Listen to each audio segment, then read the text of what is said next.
Amém, meus irmãos, a paz do Senhor.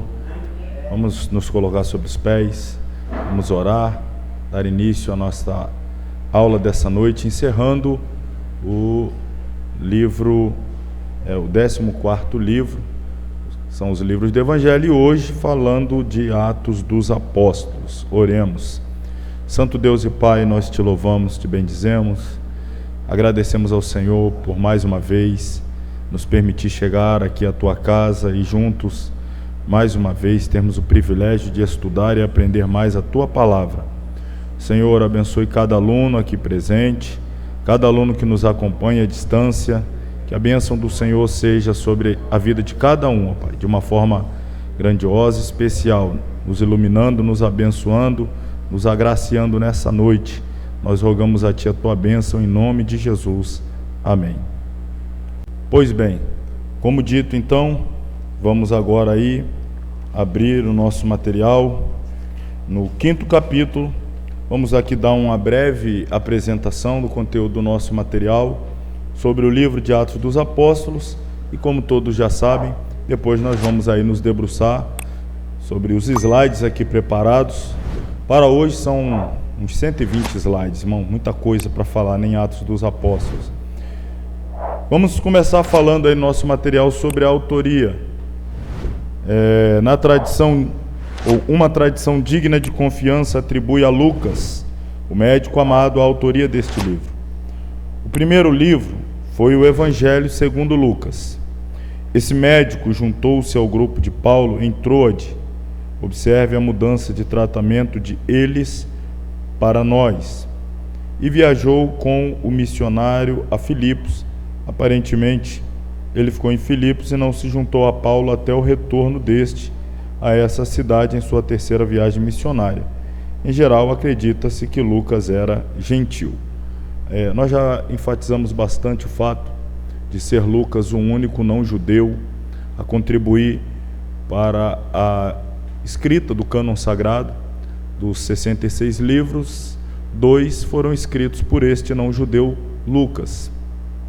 E Lucas, ele escreve o livro que leva o seu nome, o Evangelho, de acordo com a visão lucana, e o livro de Atos dos Apóstolos, que nós observarmos bem, trata-se de uma sequência. É como se fosse um livro em 2 tomos, em 2 partes. O Evangelho parte 1 e a sequência, o resultado do Evangelho. O que consequentemente resultou o Evangelho na vida daqueles que abraçaram a fé, que aceitaram, que se propuseram a abandonar tudo e seguir o Nazareno. E aí nós temos o resultado, as ações práticas, que são os atos dos apóstolos. Então essa divisão é muito simples de se perceber.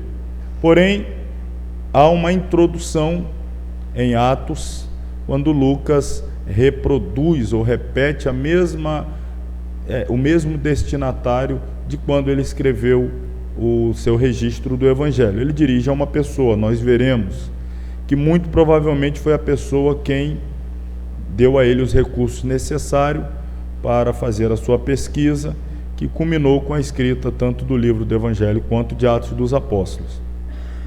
O detalhe que se percebe é que, na escrita do livro do Evangelho dirigido a Teófilo, parece que Teófilo era um curioso sobre o assunto, que era comum ali a vida de Jesus, a crucificação.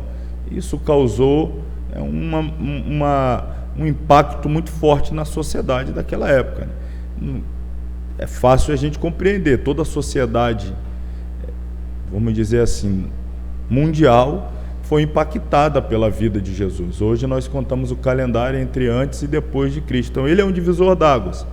Havia esse impacto na sociedade e muitos curiosos que não tiveram acesso à pessoa de Jesus, não conviveram com ele, não o encontraram, mas as notícias já corriam, queriam saber alguns detalhes. E aí o Teófilo é essa pessoa que, eu vou usar o termo assim, contratou Lucas para que fosse atrás, que fosse a fundo, pesquisasse e lhe trouxesse as notícias.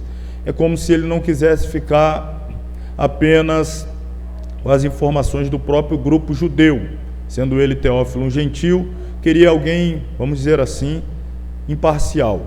Quero alguém que seja de fora do grupo dos judeus para fazer essa pesquisa de uma forma muito técnica, de uma forma muito sóbria, de uma forma totalmente imparcial, e trazer as informações.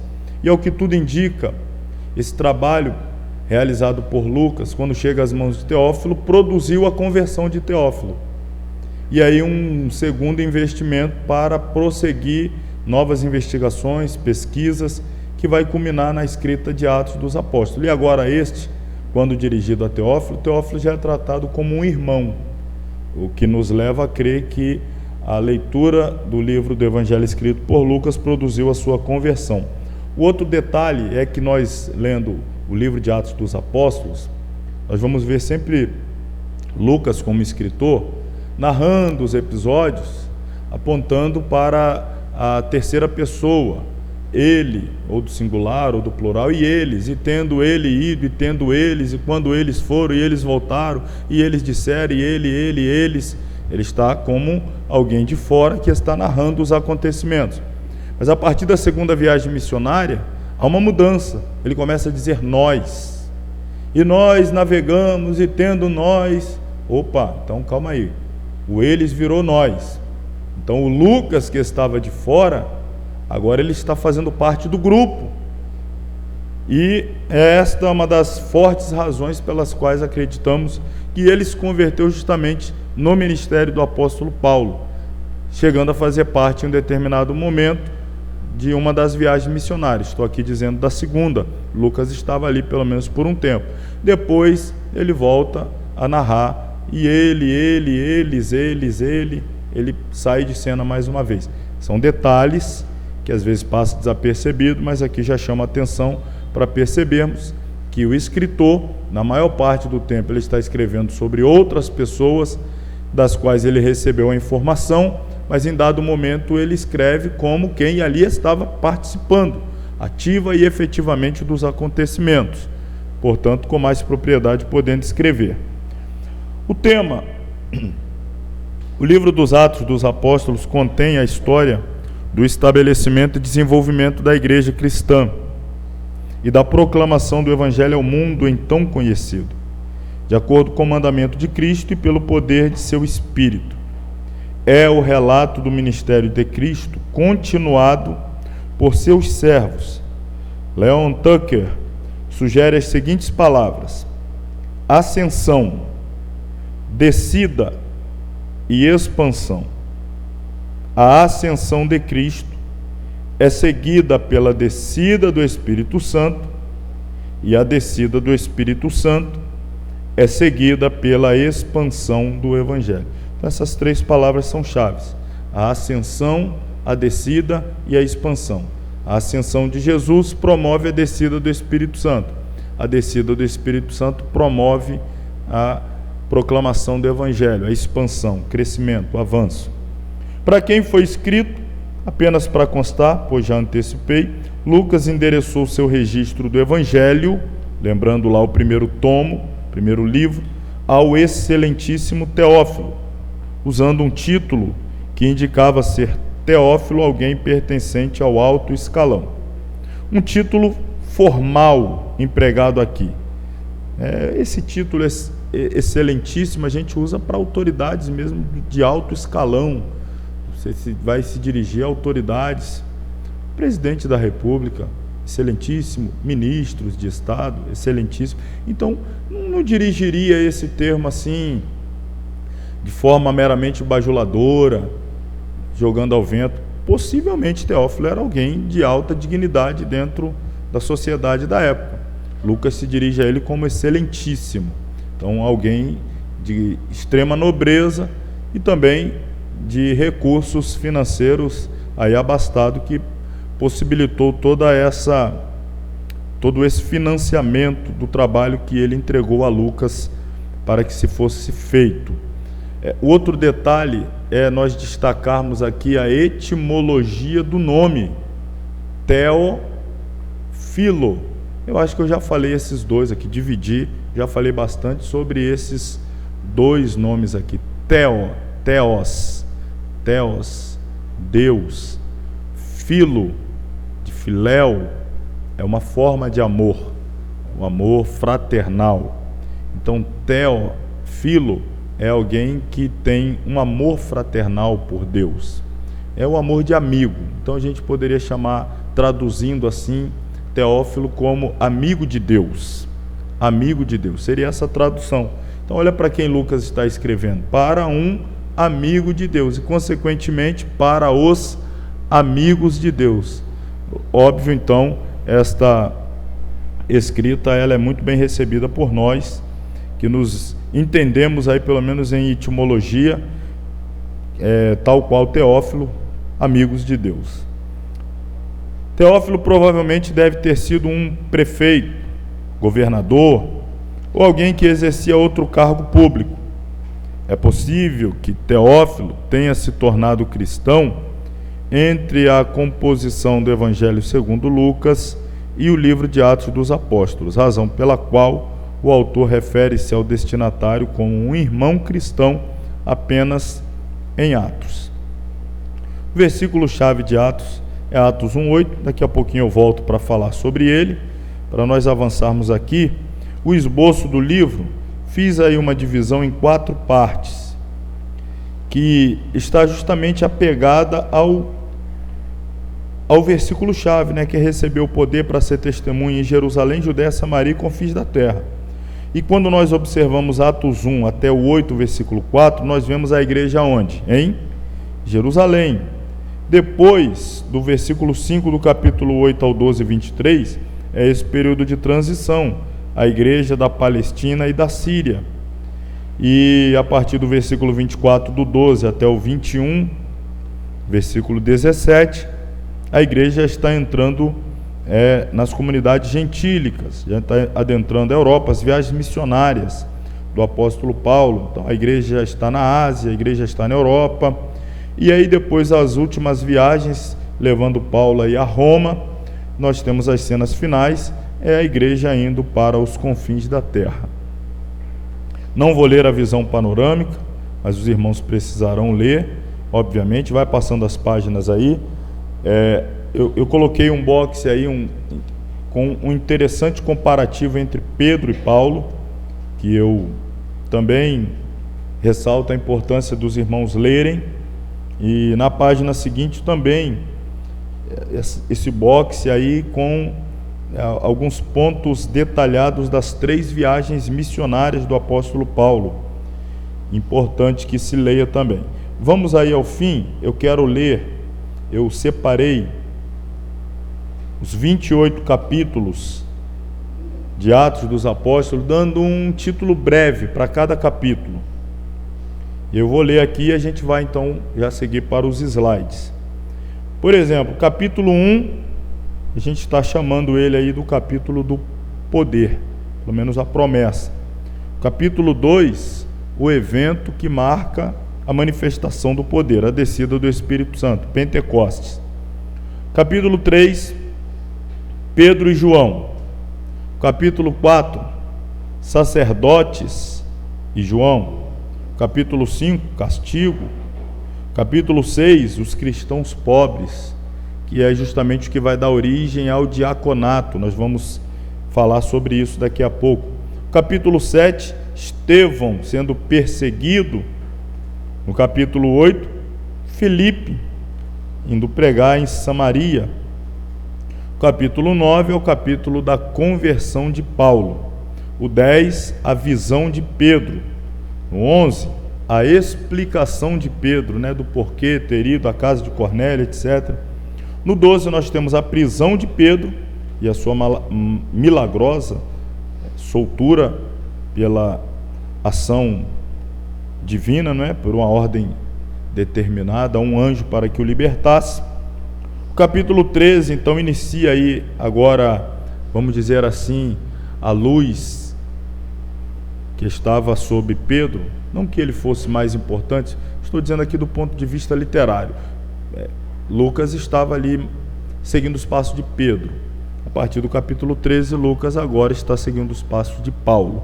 A luz está sobre Paulo e ele está escrevendo basicamente em torno da pessoa de Paulo. A sua primeira viagem missionária, capítulo 14, o regresso, No capítulo 15, Paulo tem que ir a Jerusalém junto com Barnabé para se explicar que evangelho ele estava pregando entre os gentios, o que estava exigindo dos gentios, quando por ocasião de suas conversões. Então isso aqui é chamado de a primeira convenção, vamos dizer assim, é o Concílio de Jerusalém, chamando aí os missionários a darem explicação e trazerem relatórios dos seus trabalhos, e ali tem uma ata, uma decisão, é uma reunião convencional. 16, então, eles são liberados e partem para a segunda viagem missionária.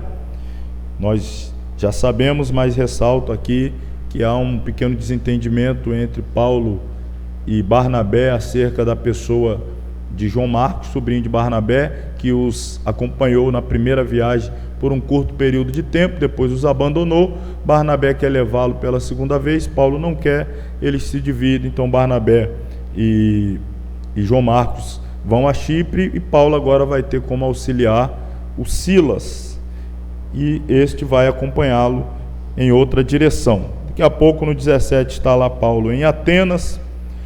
18, Priscila e Áquila são figuras importantes, destacáveis nesse capítulo. 19, nós temos a terceira viagem missionária de Paulo, principalmente aqui a cidade de Éfeso ganhando grande destaque. 20, Paulo na Europa. 21, a prisão de Paulo. 22, o discurso de Paulo na escada, ali em Cesareia. De Cesareia ele é levado a Jerusalém. De Jerusalém ele vai pedir para ser julgado por Roma, pelo imperador, visto que ele é cidadão romano e tinha esse direito. E aí, a partir daí, nós vamos ver. A fuga de Paulo, no capítulo 23, não é que Paulo ele foge, coloquei aqui, mas ele escapa de vamos dizer assim, havia já não é uma ameaça, não é meramente uma ameaça, mas já estava uma combinação ali, escusa para pegarem Paulo e matá-lo. Ó, irmão, um negócio que é tão sério, que as pessoas que estavam decididas e determinadas a matarem Paulo, eles fizeram um jejum, estavam jejuando para matar o Paulo, e disseram: olha, que caia sobre nós todo tipo de maldição se nós não matar esse homem, nós vamos até consagrar a nossa vida para pegar ele e matá-lo. Isso é sério, aconteceu. E aí Paulo ficou sabendo por um parente dele que ouviu, levou a ele a informação, ele levou ao carcereiro, que levou ali ao procônsul, que então deram um jeito dele escapar. E aí ele é levado agora para outro lugar, para estar agora debaixo da segurança de Félix. E aí Paulo vai fazer a sua defesa ao procurador Félix. Passado um tempo, Félix é substituído por Festo, e Paulo agora vai discursar diante de Festo. Festo vai receber Agripa, que é o quarto Herodes, Herodes Agripa, daquela linhagem de Herodes o Grande, Herodes Antipas, Antipas II, e agora Herodes Agripa. E Paulo vai discursar diante de Herodes Agripa. 27, agora Paulo está navegando em direção a Roma, ocorre o naufrágio, e no capítulo 28, finalmente ele chega a Roma. Interessante essa troca aqui do Félix pelo Festo.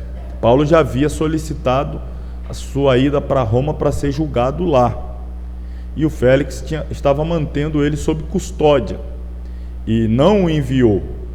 E o texto deixa claro que o Félix, só para você achar que corrupção foi inventada agora por esses partidos aí que andou governando o país alguns anos atrás, isso é antigo, irmão.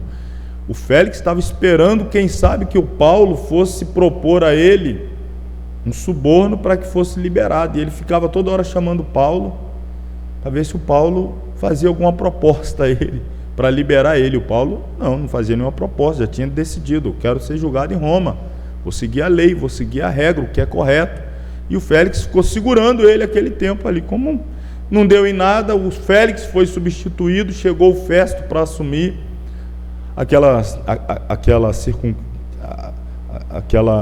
não era mais uma tetrarquia, já estava fora das tetrarquias, mas era um reduto, vamos dizer assim, que estava debaixo da égide do Império Romano e tinha os seus procuradores. É o Festo, então vai ouvi-lo, não entendia nada ainda do costume romano, do costume judaico, era recém-chegado, vai receber o Herodes Agripa, que era comum, né? Chegava um novo procurador, os outros iam lá, aquela festa de bem-vindo, bebida e tal. E aí então chegou o Herodes Agripa, comentou sobre o Paulo, o Herodes pediu para ouvi-lo, então tem aí mais uma vez essa audiência. E é justamente essas 3 vezes que Paulo faz o seu discurso, que alguns às vezes não entendem. Numa vez Paulo disse que não viu e ouviu, na outra não viu, ouviu. A gente vai falar um pouco sobre isso também. Fechando então aí, a expansão da igreja é um processo que envolve a ação do Espírito Santo e a obediência irrestrita do crente ao mandato evangelístico de nosso Senhor Jesus. Palavras essa aí de Cláudio Honor de Andrade. Vamos aos slides. Nosso professor de grego chegou, né? Ou só de hebraico? Praxeis, tou, apostolon. Palavra praxis, prática. Praxis é a prática, levar a efeito, fazer acontecer, pôr em prática, tornar real.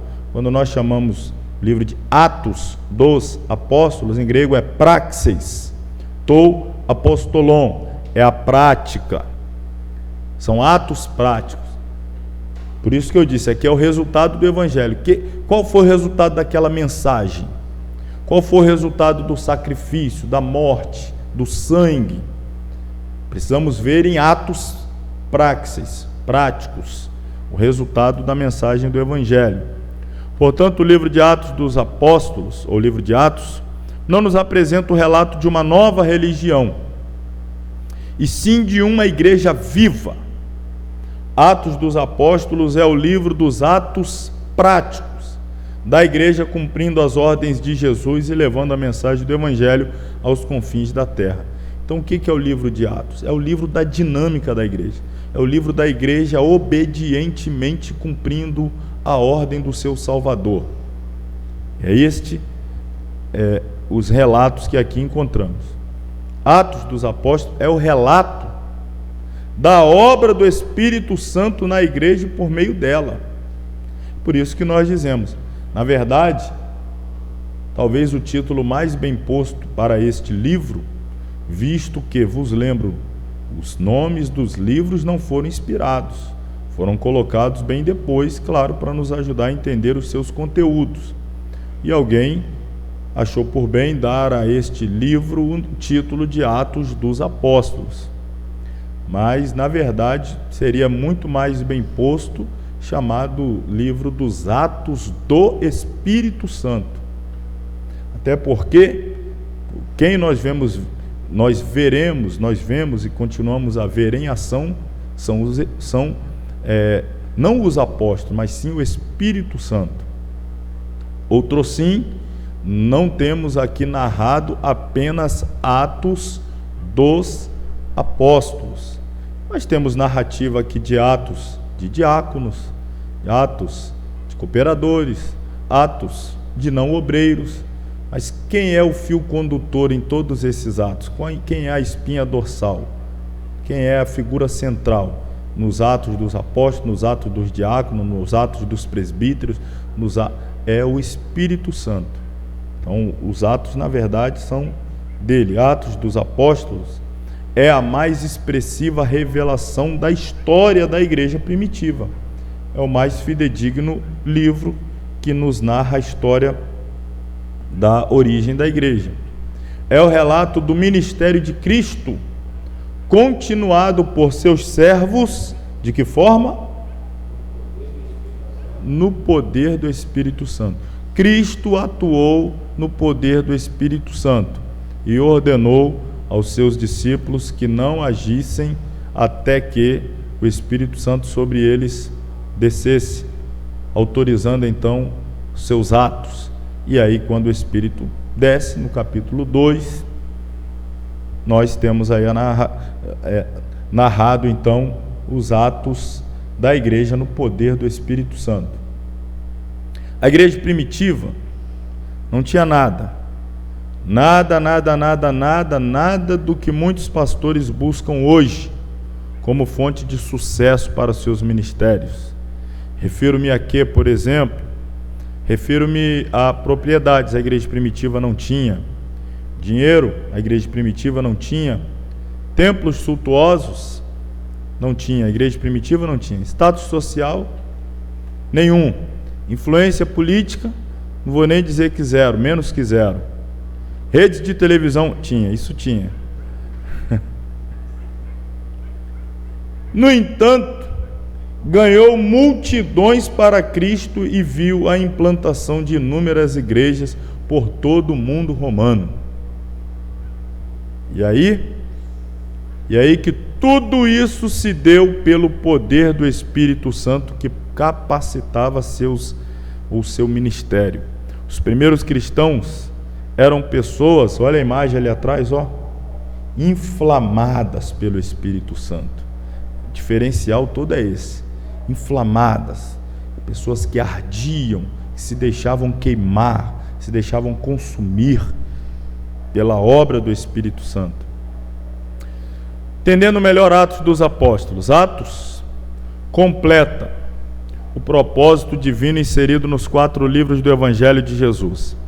A igreja que estava oculta lá nos 4 livros manifesta-se no livro de Atos. Atos é o alicerce, a base das epístolas paulinas e gerais. A base é o livro de Atos. No Evangelho, a igreja encontra-se oculta. Jesus diz: eu edificarei a minha igreja, ela ainda está oculta, depois que ela vai se tornar uma realidade.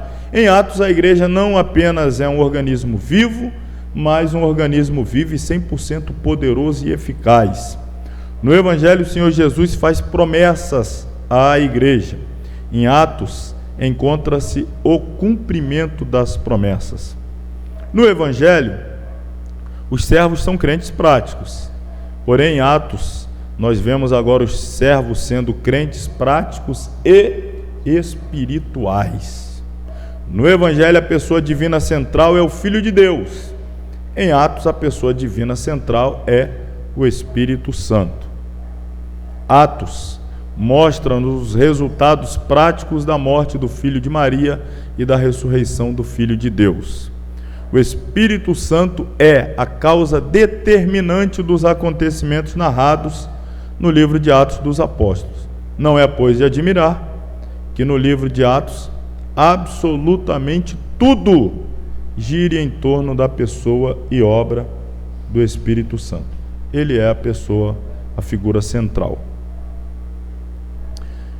Em primeiro lugar, Atos dos Apóstolos são os escritos da vida da igreja de Jesus, desde a edificação em Jerusalém até as localidades de Antioquia, Filipos, Tessalônica, Roma, etc. Atos, na realidade, é a revelação, não apenas dos escritos da igreja de Jesus, mas, sobretudo, é a igreja andando, a igreja prática.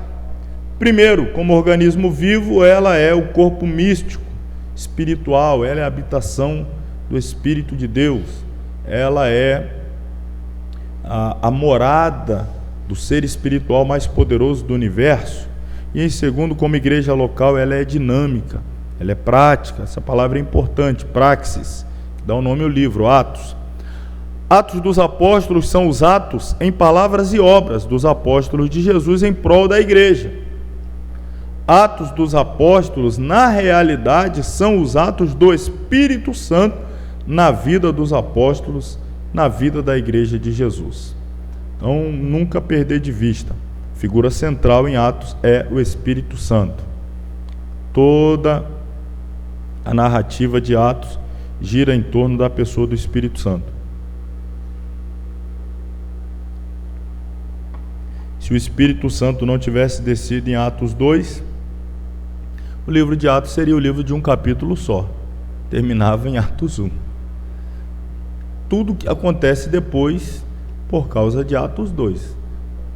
Depois que o Espírito desce em Atos 2, todo o resto se desenrola por causa de Atos 2. Se ele não tivesse descido, terminava lá no capítulo 1 com a igreja orando, esperando ele descer. Estava até hoje orando e aguardando ele descer. Mas porque ele desceu, todo o resto aconteceu por conta disso. Versículo-chave já dissemos.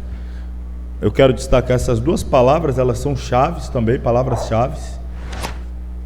receber poder, que há de vir sobre vós, ser-me-eis testemunhas, tanto em Jerusalém como em toda a Judéia, Samaria até os confins da terra. Interessante que às vezes a gente usa como força de expressão receber o Espírito Santo, mas aqui é receber o poder do Espírito Santo. É até bom que nós leiamos aqui, vamos ler rapidinho João, o Evangelho escrito por João, capítulo de número 21. Tentar diminuir esse vento cruzado, deve ser essa janela aqui, não é? Para diminuir um pouco aqui, que não atrapalhe para os irmãos. João capítulo 21. Perdão, é o capítulo 20. É o capítulo 20, versículo 21. João capítulo 20, versículo 21. Depois da ressurreição de Jesus, ele aparece aos 11. Aí o que acontece quando Jesus, depois de morto, ressuscitado, aparece aos 11? Ele diz isso aqui, ó. Disse-lhes, pois, Jesus outra vez: Pai seja convosco. Assim como o Pai me enviou, também eu vos envio a vós. E havendo dito isso, assoprou sobre eles. Jesus disse, Pai seja convosco, e na sequência soprou sobre eles e disse-lhes o quê? Recebei o Espírito Santo. Então, receber o Espírito Santo, eles receberam aqui. O Espírito Santo como agente regenerador. O Espírito Santo como aquele que promove nova criação, que nos transforma em novas criaturas, que produz a regeneração, que nos faz nascer de novo, consequentemente sermos membros da família de Deus. Então, o recebimento do Espírito Santo é resultado aqui da morte de Jesus, sua ressurreição. Então ele já pagou os nossos pecados, removeu na cruz do Calvário. Uma vez que o pecado é removido, o Espírito agora pode retornar. E aí Jesus então devolve, vamos dizer assim, o Espírito que foi retirado, claro, por conta do pecado que entrou. E o Espírito então é retirado. E agora que Jesus retira o pecado, o Espírito é devolvido através desse sopro. Isso aqui é uma outra experiência. Não é receber o Espírito, é receber o poder do Espírito. Outra tradução viria virtude do Espírito. A palavra que nos interessa aqui é a original. Eu destaquei porque nós veremos o original, tanto do poder, que há de vir sobre vós, ser-me-eis testemunhas. Então é poder para cumprir um propósito. A promessa é de receber poder. Para quê? Aí nós vamos ver o propósito. Então, etimologias de poder e testemunhas. Poder, a palavra é já conhecidíssima, dunamis ou dinamis, dunami, dinamis, de dinâmico, dinamicidade, dinamite, poder, força, habilidade, poder para realizar milagres, poder moral e excelência de caráter. O poder do Espírito Santo nos daria, agora não fala mais de regeneração. Regeneração está aqui em João 20. Mas perceba, João 20, 21, em Atos, Jesus está prometendo, vão receber o poder do Espírito. Vocês já receberam o Espírito, mas eu estou prometendo agora o poder do Espírito, que é isso aqui, dunamis, habilidade, poder para realizar milagre, poder moral, poder de excelência, de caráter, poder para ser mártir. A palavra que ali está como testemunhas é mártir, marturê, aquele que dá testemunho com provas e evidências, aqueles que por seu exemplo provaram a força e a genuinidade de sua fé em Cristo por sofrer morte violenta. Então vocês vão receber poder para anunciar o Evangelho até a morte, se necessário for, até para enfrentar uma morte truculenta, um martírio. Vocês vão ser testemunhas, vocês vão evidenciar, a vida de vocês vão ser a evidência do Evangelho. Então o livro de Atos revela 3 grandes ministérios. Eu falei aqui já falei dos 3 na nossa leitura. Ministério do apóstolo Pedro aos judeus. Claro que você já sabe que também o de Paulo, mas tem um aqui intermediário, que conecta, que linka o Pedro ao Paulo. É o Filipe. Filipe é o desbravador de Samaria, evangelista Filipe. Ele não recebeu o título de evangelista, ele recebeu o título de diácono, mas o seu ministério era o ministério evangelístico, e ele é aquele que evangeliza Samaria. É tão interessante que ele evangeliza, as pessoas ali se convertem, mas quando chega ali o momento final, para fechar o discipulado ali, vamos dizer, para concretizar, né, para cimentar aquela obra, ele vai lá chamar o Pedro para vir, que era apóstolo, respeitando toda a hierarquia. Deus me deu aqui o ministério de evangelizar, estou evangelizando, mas o líder depois, para dar aquela cimentada, concretada aqui, é o Pedro. Pedro não queria saber de Samaria, o negócio dele era Jerusalém, mas aí lá foi o Filipe. E aí depois nós temos o Pedro indo a Cornélio, gentil, também muito a contragosto, e a partir de então a total reviravolta para dar início ao ministério do apóstolo Paulo. Ministério entre os gentios. Vai do capítulo 13 até o 28. Bom, visão panorâmica do livro de Atos é a seguinte. Capítulo 1, claro que eu não vou falar eu dei aqui as palavras-chave. Alguns capítulos nós vamos nos deter neles, outros nós vamos falar em grupos de capítulos, porque é uma história narrada em 2, 3 capítulos, ou é um acontecimento e o desdobramento desse acontecimento, mas nós vamos passar aqui panoramicamente pelo livro de Atos dos Apóstolos. Outro dia desse estava até ouvindo o nome de uma igreja, porque o pessoal é criativo, né? Mas tem alguns níveis de criatividade que merece até o nosso merece a nossa consideração, vamos dizer assim, pelo menos a criatividade. Eu vi aí um nome de igreja interessante, não sei se era Comunidade Evangélica, Igreja Apostólica, o título assim, como era, não sei se acha que era Comunidade Evangélica Atos 29, aí você fica assim, aí você tem que captar a mensagem, né? Eu captei a mensagem. O que ela está dizendo? Nós somos a continuidade. Terminou em Atos 28, terminou não, aqui, o Atos 29 aqui, somos nós, a gente está dando prosseguimento, a história da igreja não acabou. Então eu falei, não colocaria esse nome na igreja minha não, mas tenho que reverenciar a criatividade. Muito interessante, Atos 29, nós somos Atos 29, diria isso, nós somos Atos 29, nós estamos escrevendo esse capítulo. Se não fosse dizer ao pé da letra, talvez a gente já estaria lá no Atos, na verdade, 7 bilhões, 849 milhões, tem muita coisa de lá para cá, mas é isso aí, somos a continuidade. Ascensão é aquela reunião de Jesus em que ele faz a promessa. Terminada de fazer a promessa, irmão, ele ascende aos céus, as últimas palavras de Jesus. E é interessante que à medida que ele está ascendendo aos céus, os homens ali que estão ali ficam olhando para cima, né? Sem entender, sem compreender o que é aquilo, Jesus está indo embora e tal. E aí 2 seres angelicais aparecem, questionam, por que vocês estão olhando para o céu? Esse Jesus que agora em cima foi recebido no céu, há de vir da mesma forma que para o céu vocês acabam de vê-lo ir. E aí me chama a atenção isso, porque as últimas palavras de Jesus para a igreja é essa ali: recebereis poder. Estou contextualizando, é claro que ele vai falar outras coisas, não vos compete saber mas recebeu o poder, etc, etc. E aí depois, aquele grupo ali ouve a promessa sobre, olha, não fica aqui parado olhando para cima não, vai fazer o que ele mandou vocês fazerem, porque vai chegar o tempo que esse Jesus que vocês viram ir, ele vai voltar.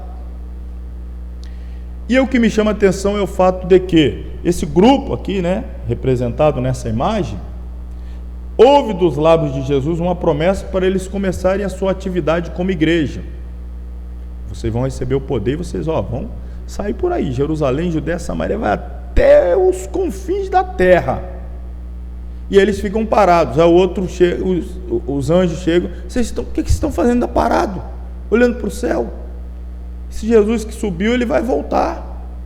E aí o interessante é que justamente quando Jesus voltar, esse voltar para arrebatar a igreja, significa o encerramento das atividades da igreja. Então aqui nesse contexto nós temos a promessa para a igreja começar as suas atividades e a promessa que põe fim às atividades da igreja, que é o arrebatamento. E entre uma coisa e outra, a igreja tem que se preocupar com isso ali, buscar poder, para cumprir a sua missão enquanto Jesus não volta para buscá-la. A igreja não pode ficar distraída com outras coisas.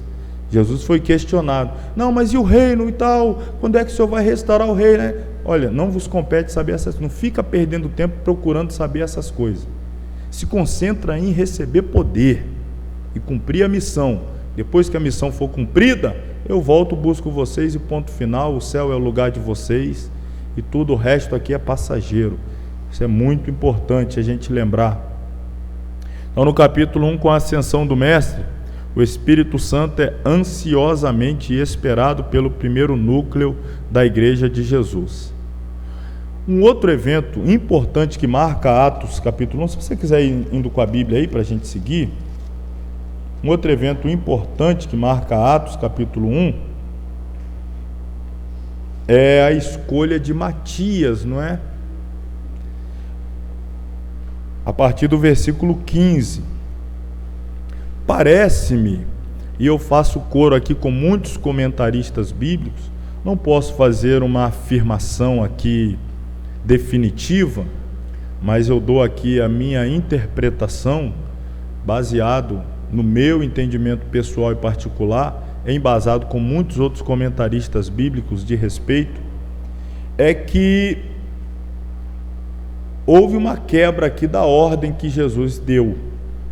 Porque quando Jesus diz, fique em Jerusalém até que do alto seja revestido de poder e tal, é como se ele dissesse assim, vocês não estão autorizados a fazer absolutamente nada até que o Espírito desça. Porque quando o Espírito descer, ele vai guiar vocês em tudo. A gente vai perceber depois de Atos 2, o Espírito vai dizer quem deve ser separado, quem é que deve ser consagrado, quem é que deve ser enviado. Paulo quer ir para tal lugar, o Espírito não deixa, o Espírito não deixa, aí depois o Espírito vai para tal lugar, o Espírito está. Só que acontece algo aqui que eles estão fazendo ainda assim a direção do Espírito, e o expediente é lançar sortes.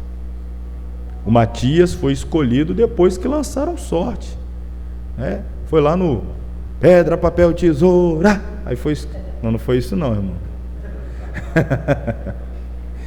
Era um outro sistema que eles usavam lá para lançar sorte.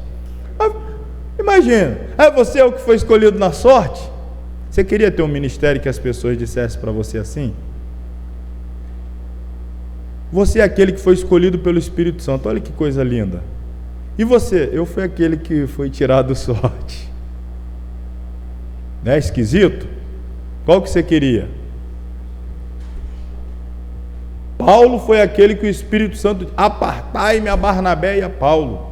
Paulo é aquele que disse, eu tenho escolhido e eu lhe mostrarei o quanto deve padecer. Mas alguém quis se antecipar e escolheu Matias, no capítulo 1. Quem é capaz de mostrar aí o nome de Matias depois do capítulo 1? Pode ir até o Apocalipse 22, irmão, acha de novo Matias aí. Tem mais não. Só aqui a sorte saiu para Matias. Só essa hora que você vai falar o nome dele, acabou. Você vai até o Apocalipse 22, não vai falar mais. Tem um negócio estranho, não tem? Foi essa escolha. Então, a ordem é, fica lá quietinho, fazendo o quê? Só orando. Ó, o Pedro se levanta, não, calma aí, a gente tem que, está faltando alguém. Pedro era muito para frente, na hora que não tinha que falar, ele falava, e ele tinha essa liderança nata, as outras pessoas iam atrás. Era o tal do, vou pescar, vamos também. Vou negar, vamos também. Todo mundo ia atrás do Pedro. Pedro era perigoso por isso. Tem que escolher. Ele decidia, batia, o pessoal ia junto com ele. Jesus percebeu essa liderança forte de Pedro e trouxe para junto, mas não podia dar muita corda não, que às vezes dava esses BO aí. A descida do Espírito Santo. Todos foram cheios do Espírito Santo e começaram a falar em outras línguas, conforme o Espírito Santo lhes concedia que falassem. Interessante, irmãos, olha aí, o capítulo 1, versículo 15. Quem me ouve falar sempre de Atos 2, o 1,15 diz assim: naqueles dias, levantando-se Pedro no meio dos discípulos, aí vem um parêntese aí. O que está escrito aí no parêntese? Ora, a multidão junta era o quê? 120 ou quase 120? Quase 120. Quase 120 é 119, 118, 117, 116, 110, 115, 114. Quase 120. Às vezes, aqueles que gostam, como eu, de ser escriturístico, quando você for falar desse evento, e aqueles quase 120, a Bíblia não diz 120, a Bíblia diz os quase 120. Então, é isso aí, ser escriturístico é dizer o que a Bíblia diz, ao pé da letra. Os quase 120, aí o Pedro fez isso tudo lá, tudo bem. Versículo 1 do capítulo 2: cumprindo-se o dia de Pentecostes, estavam todos reunidos no mesmo lugar. Então são todos, são os quase 120, no mesmo lugar, no cenáculo, que vai falar aqui onde eles estavam, no capítulo 1 ainda, versículo 13. E eles estão lá, de repente veio do céu um som como de um vento veemente e impetuoso, e encheu toda a casa em que estavam assentados. Foram vistas por eles línguas repartidas como que de fogo, as quais pousaram sobre cada um deles. E todos foram cheios do Espírito Santo e começaram a falar em outras línguas, conforme o Espírito Santo lhes concedia que falasse. Pentecoste, palavra grega que significa 50º. No seio do judaísmo, a festa de Pentecostes, na verdade, comemorava as primícias apresentadas no templo quanto à entrega da Torá no Sinai. Este nome Pentecoste não é usado pelos judeus, é uma expressão grega, simplesmente para dizer 50 dias, 50º dia após a Páscoa. Houve a Páscoa, 50 dias após a Páscoa tinha a festa da colheita, Shavuot, é essa festa. Os gregos chamavam Pentecoste por ser 50 dias após a Páscoa, mas o nome da festa é Shavuot, ou festa da colheita. Ocorreu, portanto, 50 dias após a Páscoa. Como a ascensão de Jesus se deu 40 dias após a Páscoa, logo o intervalo entre a ascensão, Atos 1, e o Pentecostes, Shavuot, Atos 2, são 10 dias. Então a igreja ali, os quase 120, ficaram aproximadamente, exatamente 10 dias em oração e tiveram essa grata surpresa do cumprimento da promessa. Pentecoste aponta para a comemoração da vinda do Espírito Santo, ou do poder, da virtude, que foi dado 50 dias após a ressurreição de Cristo. Assim como a lei foi dada nesse período no tempo do Antigo Testamento para o povo de Israel, o Espírito Santo foi dado também nesse período para a igreja. Já expliquei, não propriamente mas a sua virtude, o seu poder, a sua ação sobrenatural. O próprio Senhor Jesus Cristo batizou os seus servos com o Espírito Santo em Pentecostes. Trata-se de uma obra exclusivamente dele, o Filho. Jesus é quem batiza com o Espírito Santo. A Bíblia diz: ele vos batizará com o Espírito Santo. João Batista disse: eu batizo com água, mas vocês serão batizados com o Espírito Santo. Quando Jesus apareceu, ele diz: esse aí é quem batiza com o Espírito Santo. Então isto é uma obra de Jesus. Pastor não batiza, apóstolo não batiza, quem batiza com o Espírito Santo é Jesus. Posteriormente, o Espírito Santo manifestou-se capacitando os discípulos de Cristo com os dons espirituais específicos para pregar a mensagem do Evangelho. Então nós temos aí algumas doações divinas à igreja a partir de Atos 2. Doações de Jesus à igreja. Prerrogativa exclusiva do Filho, batismo com o Espírito Santo. Prerrogativa exclusiva do Filho, dar dons ministeriais. Aqui me refiro, quando falo dos dons ministeriais. Aqueles 5 narrados lá em Efésios: o ministério de apóstolo, o ministério de profeta, o ministério de evangelista, o ministério de pastor e o ministério de mestre ou doutor, o ensinador. Então são 5 dons ministeriais. Quem dá é Jesus. Dons espirituais, quem dá é o Espírito Santo.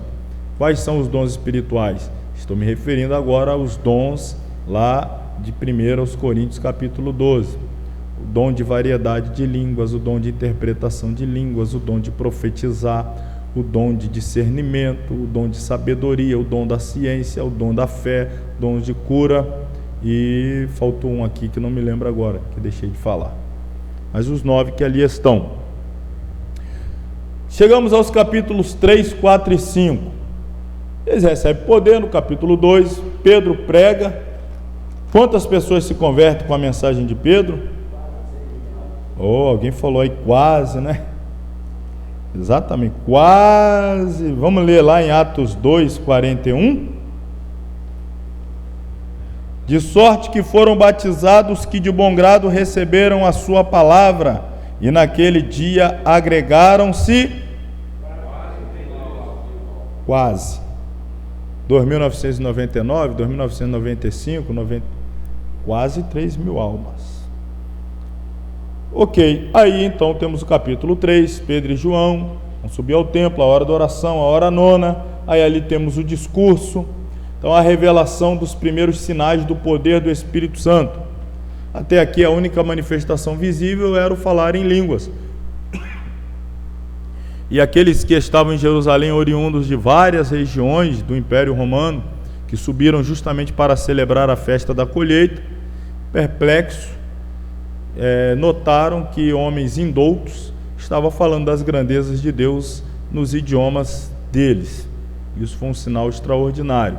Mas agora os sinais de poder sendo evidenciado. O primeiro deles vai ocorrer aqui na porta do templo, quando Pedro e João estão subindo ao templo, a hora da oração, a hora nona, esta união em oração.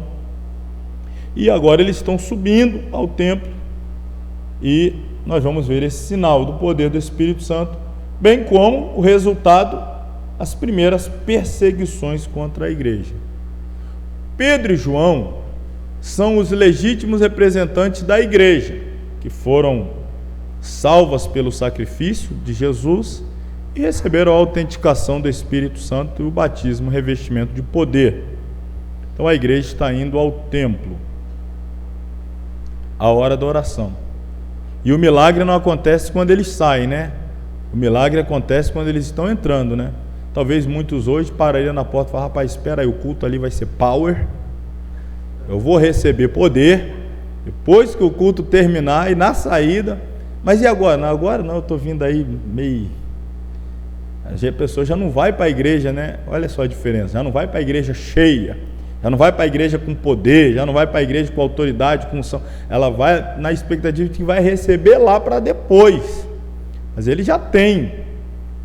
E aí eles são interpelados por um paralítico que ali está há muito tempo, acostumado a viver de migalhas, de esmola, e vai solicitar a eles que lhe dê alguma esmola. E Pedro vai dar a ele a seguinte orientação. E, versículo 3: e vendo a Pedro e João que ia entrando no templo, pediu que lhe desse esmola. Pedro e João, fitando os olhos nele, disse: olha para nós. Interessante, alguém que está caído. Eu estou te dando aqui a mensagem de domingo, hein? Anota aí o esboço, essa mensagem do domingo, hein? A mensagem é a seguinte: olha a igreja que recebeu poder em Atos 2. Está vendo alguém caído do lado de fora da igreja, o templo. Está do lado de fora, caído, vivendo de migalhas. Isso é o típico mundo. Está do lado de fora vivendo de migalhas, vivendo aí de esmola. E qual é a função da igreja para esse mundo? Olha para nós. O mundo precisa olhar para a igreja e ver alguma coisa. A igreja não pode se esconder, pode terceirizar a sua função. Tem que ter autoridade e ousadia para dizer a esse mundo: olha para nós. Será que a igreja hoje está podendo dizer para o mundo: olhe para nós, você terá em nós um referencial de moral? Olhe para nós, aqui vocês terão um referencial ético. Olhe para nós, aqui vocês terão um referencial de conduta ilibada, de caráter. Aqui vocês não vão encontrar escândalo nenhum. Aqui vocês não vão encontrar hipocrisia. Aqui vocês não... Olhe para nós. Será que a igreja hoje pode audaciosamente chamar o mundo a olhar para ela? Pedro e João estão falando, olhe para nós. E aí o que acontece? Olhou para eles, esperando receber alguma coisa. Estava olhando, achando que seria como qualquer outro que por ali passava e dava uma esmola. Só que Pedro disse, mais uma vez, sempre ele assumindo a dianteira, ele toma a palavra, não tenho ouro nem prata, o prata e o ouro, mas o que eu tenho te dou, em nome de Jesus Cristo Nazareno, levanta-te e anda. Essa é a mensagem, levanta e anda, mas não para por aí com a mensagem. Olha o versículo 7, o que Pedro faz? Estendeu a mão, tomou aquele homem pela mão, ele deu uma ordem, levanta e anda, mas o homem não levantou e não andou. Então a igreja faz algo mais, estende a mão, segura pela mão, fez mais o que? Levantou, e aí então seus pés e tornozelos se firmaram, e saltando, pôs-se em pé, andou, e fez o que na sequência?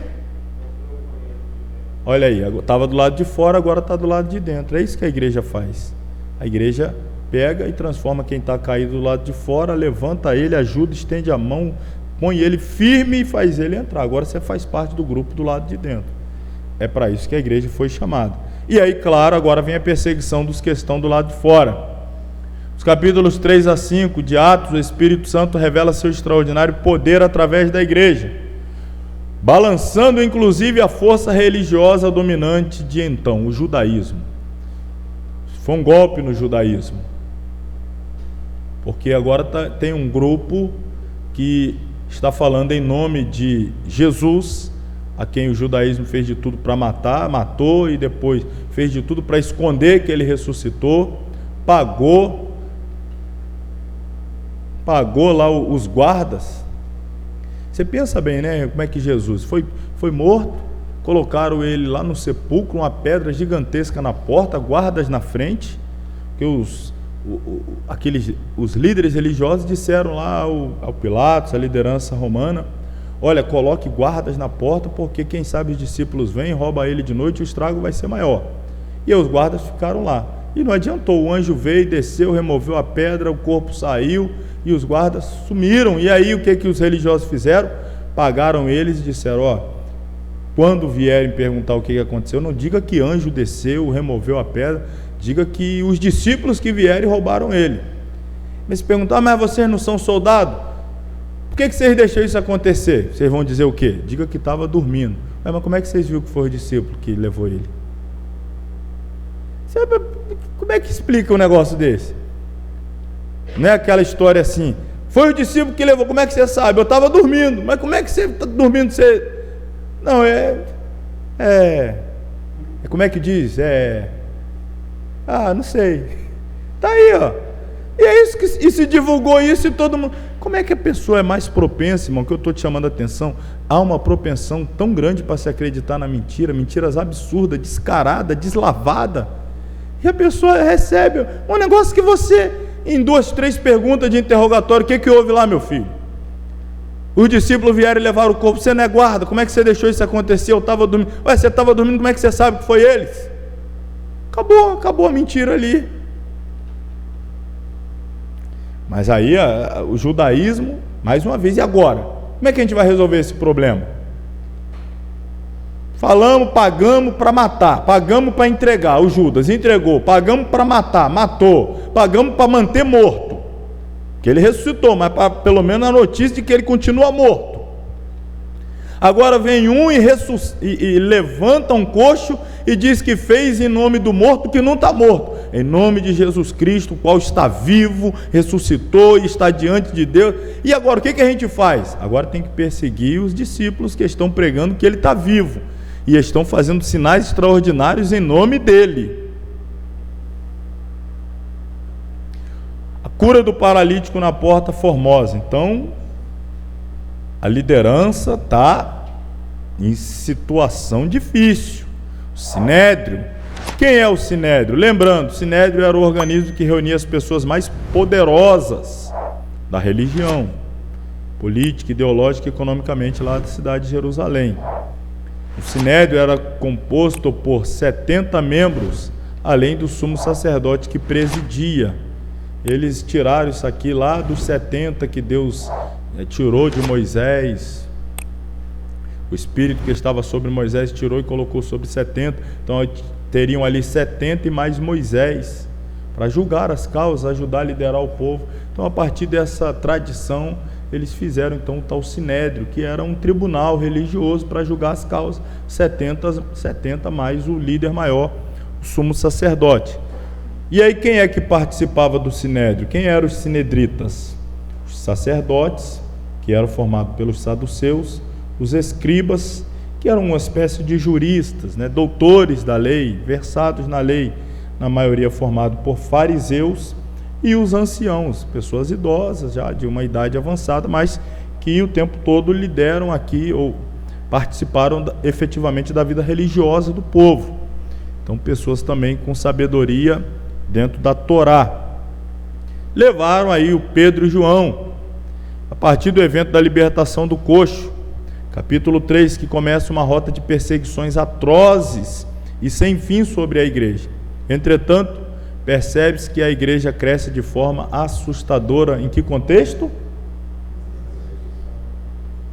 A igreja de Jesus sempre cresceu nas perseguições. A igreja de Jesus sempre cresceu nas perseguições. Esse é o fato que a história da igreja nos mostra, não apenas da primitiva, mas ao longo de toda a sua história até hoje. E até em países debaixo de perseguição, a igreja cresce. Países onde está tudo regalia, ela pode até crescer numericamente, mas ela não cresce em poder, em essência, em virtude, em moral, em influência espiritual. Isso é uma constatação, não é uma opinião minha, isso é uma constatação histórica. E aí, então, precisa calar o Pedro e o João. E aí, rapaz, a ameaça. Eles olham o Pedro. Quem é o Pedro? O Pedro é aquele que, quando questionado por uma criada, sem querer diminuir aqui a pessoa, mas simplesmente comparação. Uma criada pegou Pedro lá. Você teve com ele? Pedro morreu de medo. Não, pelo amor de Deus, eu não conheço, eu nem sei quem é. Agora imagina 70 homens, a liderança, mais os 71 lá, que é o sumo sacerdote, pressionando. Não fala mais no nome desse homem. E ele ali agora corajoso: não posso deixar de falar daquilo que tenho visto e ouvido. Eita, o que aconteceu com esse Pedro? A resposta: Atos 2. Atos 2. Essa é a resposta. E aí então segue-se depois. É tão interessante, irmãos, antes da gente seguir já para o 6, que esse evento aqui do capítulo 3, 4, olha o 4, o 4 é interessante, versículo 15, todavia, mandando-os sair fora do conselho, conferenciaram entre si. Eles tentaram pressionar o Pedro a não falar, tiraram eles da sala, entre si eles disseram: que havemos de fazer a esses homens? Porque a todos os que habitam em Jerusalém é manifesto que por eles foi feito um sinal notório, e não podemos negar. Isso aqui é eles ali entre eles.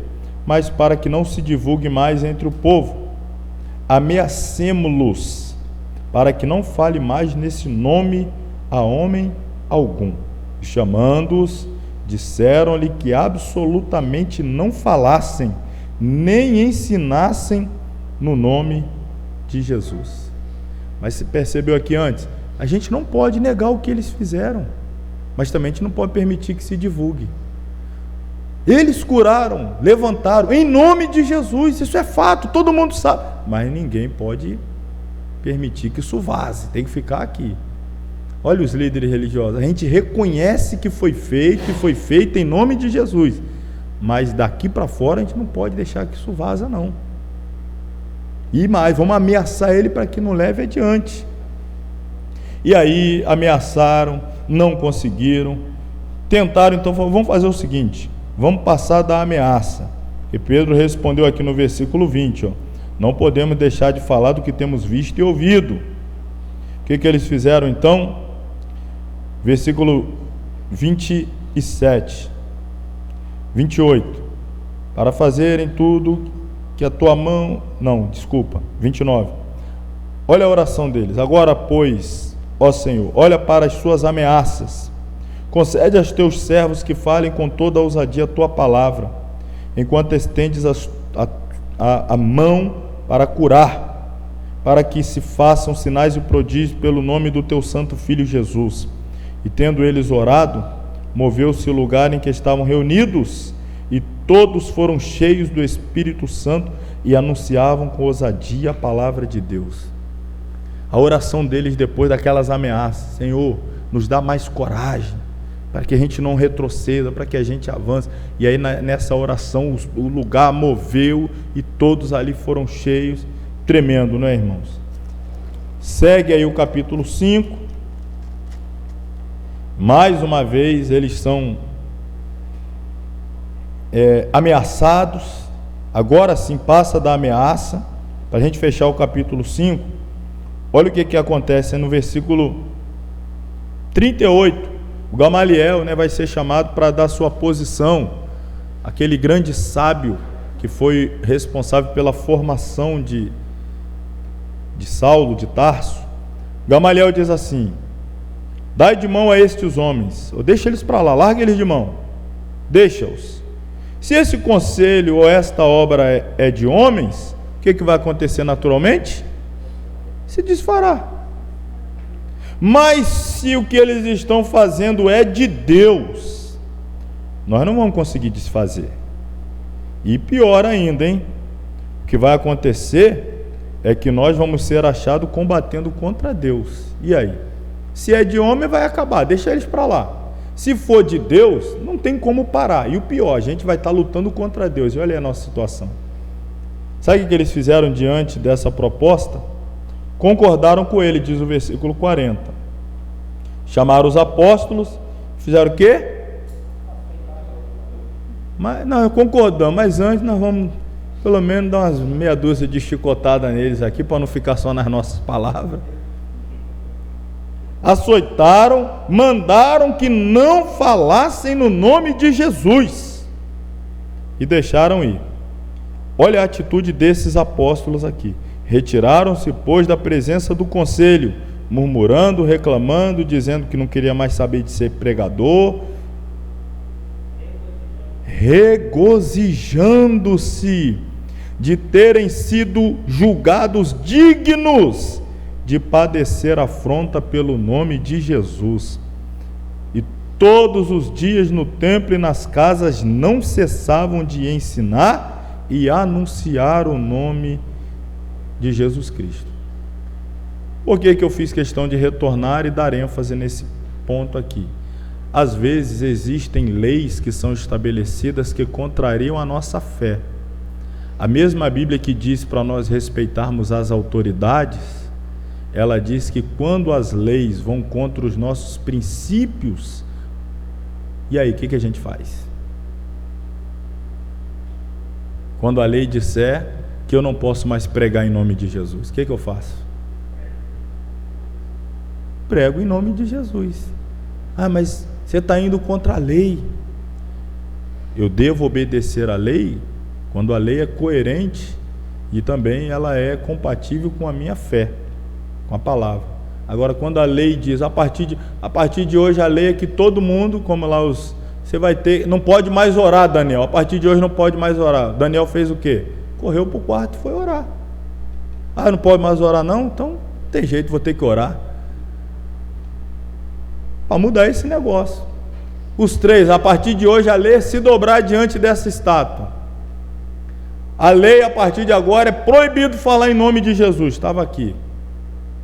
E se chegar no Brasil uma lei que proibir a gente de pregar evangelho, de falar em nome de Jesus, de defender a nossa fé, de dizer que a família tradicional é pai, mãe e crianças, seus filhos, não é essas invenções aí das ideologias nefastas de gênero que eles criam, e na hora que for proibido, a gente continua. Mais vale obedecer a Deus do que aos homens. É o que está escrito no versículo 29, para eu encerrar essa parte. Porém, respondendo Pedro e os apóstolos disseram: mais importa obedecer a Deus do que aos homens. Quando der para obedecer Deus e os homens juntos, a gente anda junto aí. Para obedecer a Deus e os homens, não vou desobedecer os homens, vamos obedecer, vamos andar junto. Mas na hora que tiver choque, aí eu vou ficar com quem? Com Deus. Mais importa obedecer a Deus. A igreja continuou crescendo. Quando a igreja cresce, irmãos, os problemas diminuem.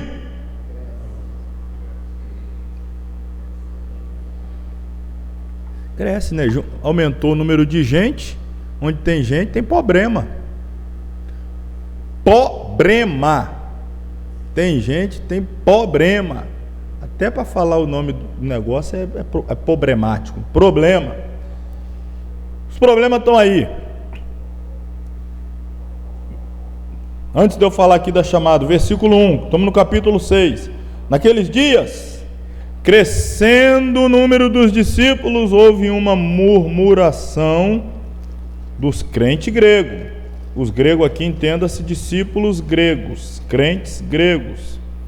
Eles estavam murmurando contra quem? Contra os crentes hebreus. Tinha isso na igreja da época? Facção, grupo? Senta do lado dos crentes gregos, os crentes hebreus senta do lado de cá. Vamos ouvir agora um hino com os crentes gregos. Aí eles vinham e cantavam em grego. Vamos ouvir agora um hino com os crentes hebreus. Eles vinham e cantavam em... Aí na hora, vamos ouvir uma saudação com os crentes gregos. Irmão, tem um grupo aqui nessa igreja aqui. Vamos ouvir agora a saudação com um irmão aqui do lado dos crentes. Irmão, tem um pessoalzinho aqui. Irmão, imagina ser pastor de igreja assim. Tem. Olha os pastores aqui, eram eles. E a murmuração dos crentes gregos em relação aos crentes hebreus era por quê? Porque as suas viúvas eram desprezadas no ministério cotidiano. Como assim? Juntava lá a cesta básica para ajudar as viúvas. Essa cesta básica é para a irmã. Aí vinha só, na lista vinha só os nomes hebreus das irmãs viúvas hebreias, de linhagem hebraica. Aí depois vinha as viúvas gregas. Eu vim aqui pegar. Irmã, acabou. Já entregamos já as 200 cestas que a gente separou, deu para as 200 irmãs de linhagem hebraica. E não sobrou nenhuma para as irmãs de linhagem grega. Isso acontecia naquela igreja, irmão. De vez em quando é bom eu falar isso ainda aqui de forma assim, de brincadeira, porque ajuda a gravar. Mas é para que você entenda, irmão, esse problema a igreja sempre houve. Essas dificuldades sempre houve. Não achar que a igreja primitiva tinha poder do Espírito Santo, tinha milagre, paralítico andava, e numa mensagem era quase 2000. Então não tinha problema nenhum. Tinha problema também. Então na hora de dar a paz do Senhor, todo mundo era crente, era irmão, era santo e tal, e só glória e só vitória. Não, irmão. Não existe isso não. Tinha problema. E aí o que aconteceu?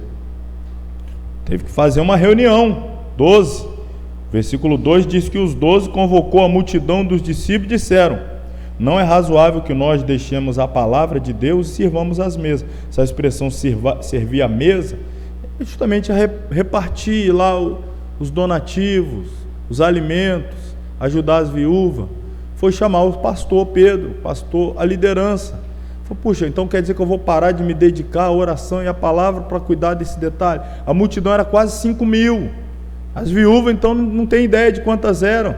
Imagina eles terem que dar conta disso, alimentar o povo, pregar, anunciar. Não, então vamos ter que fazer algo aqui. O quê? Olha a ordem deles no versículo 3. Escolham, pois, dentre vocês 7 varões. Agora não me traz qualquer um não. Tem que ter boa reputação, tem que ser cheio do Espírito Santo, de sabedoria. E aí depois que vocês me trouxerem esses 7, nós vamos constituí-los sobre este importante negócio. Olha, o cuidar das viúvas, dos órfãos, das mesas, importante negócio. Não é um ministério de segunda categoria, de segunda classe, é um importante negócio. Mas a ordem é: escolham entre vocês. E aí nós vamos fazer o que? Versículo 4: nós perseveraremos na oração e no ministério da palavra. E aí eles foram lá, então, a multidão ficou contente e escolheram Estevão, o nome é grego, Filipe, nome grego, Prócoro, nome grego, Nicanor, nome grego, Timão, nome grego, Parmenas, nome grego, e Nicolau, prosélito de Antioquia. Escolheram 7 gregos. Pelo menos os nomes eram gregos. Escolheram 7 gregos. Irmão, não era fácil não, nem para ser 4 e 3, né? 3 e 4, 5 e 2, 6 e 1, pelo menos. Não, 7 gregos para resolver o problema. Mas eram gregos, mas eram cheios de Espírito Santo, tinham boa reputação e sabedoria. Isso aqui já expliquei. Então os 12 fizeram isso daqui, ó. Convocou a multidão, isso é uma reunião de membros, constituíram eles para o ministério, ou seja, não seria razoável nem proveitoso parar o preparo da palavra e da oração para resolver aquele problema. Escolhei dentre vós, isso é, cabe a vocês, igreja, escolher no meio de vocês mesmos 7 homens, isto é, nós os apóstolos, a igreja, constituiremos administradores que nos auxiliarão.